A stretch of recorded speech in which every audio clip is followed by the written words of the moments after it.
Hello and welcome to episode 243 of the Daily Sales Message Sales Podcast, where every single day I share a piece of simple and actionable sales advice. It's designed to help you feel more confident and sell more stuff.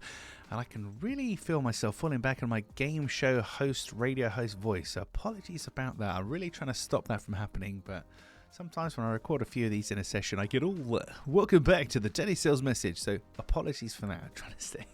Worst thing I want to do in my business is become somebody who believes their own hype or becomes inauthentic in any way. And I can kind of feel that creeping in. So I'm going to keep calling myself out on that as it happens because, yeah, it's only going to be a slippery slope from there.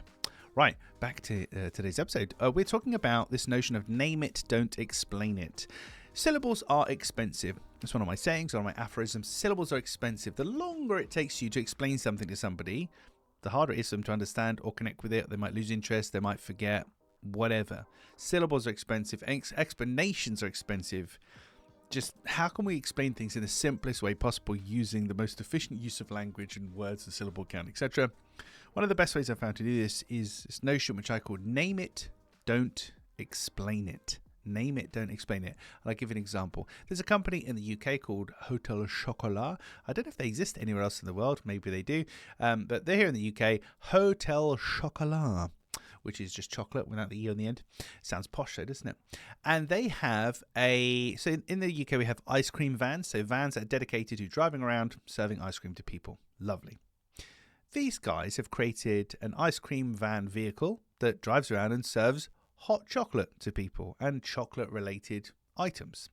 Now, they could try and explain it like I just did then, using lots of different words and saying it's like an ice cream van, but it serves chocolate and hot chocolate, blah, blah, blah. They could do that. Or what they've actually done is they've called it the Chocmobile.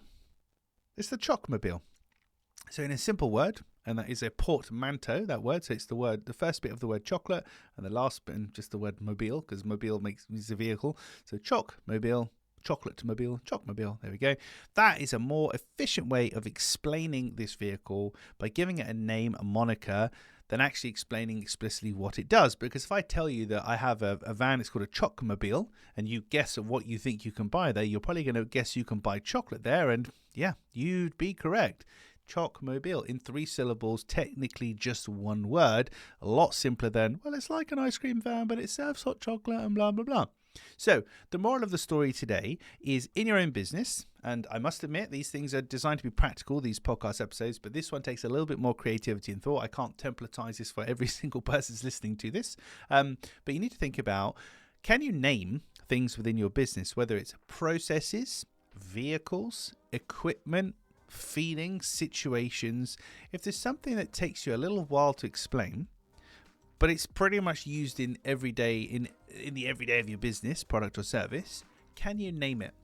Can you name it? Because if you can name it and you don't need to explain it, it's just a more efficient way of communicating. We get to the point faster, just like the Chocmobile. Right, now I really want some chocolate and a hot chocolate, which is exciting. So I'm going to go and do that. In the meantime, tomorrow, episode 244, we're talking about creating a particular guide for your buyers. The clue is in the name there, the clue. A particular guide for your buyers. We'll talk about that tomorrow in episode 244 of the Daily Sales Message. In the meantime, if you haven't already, hop on over to LinkedIn and connect with me there. You'll find me, James Newell, Clear Sales Message. I pretty much live on LinkedIn, post there every single day. That's the best place to find me, best place to connect and send DMs and interact with me. If you want to tell me what you like about the Daily Sales Message podcast, if there's anything you don't like, then please don't feel the need to connect with me at all. That's absolutely fine. Right, thank you for listening or watching all the way to the end. I do appreciate it. I'll catch you tomorrow for hopefully a less game show host, radio host edition of the Daily Sales Message Sales Podcast.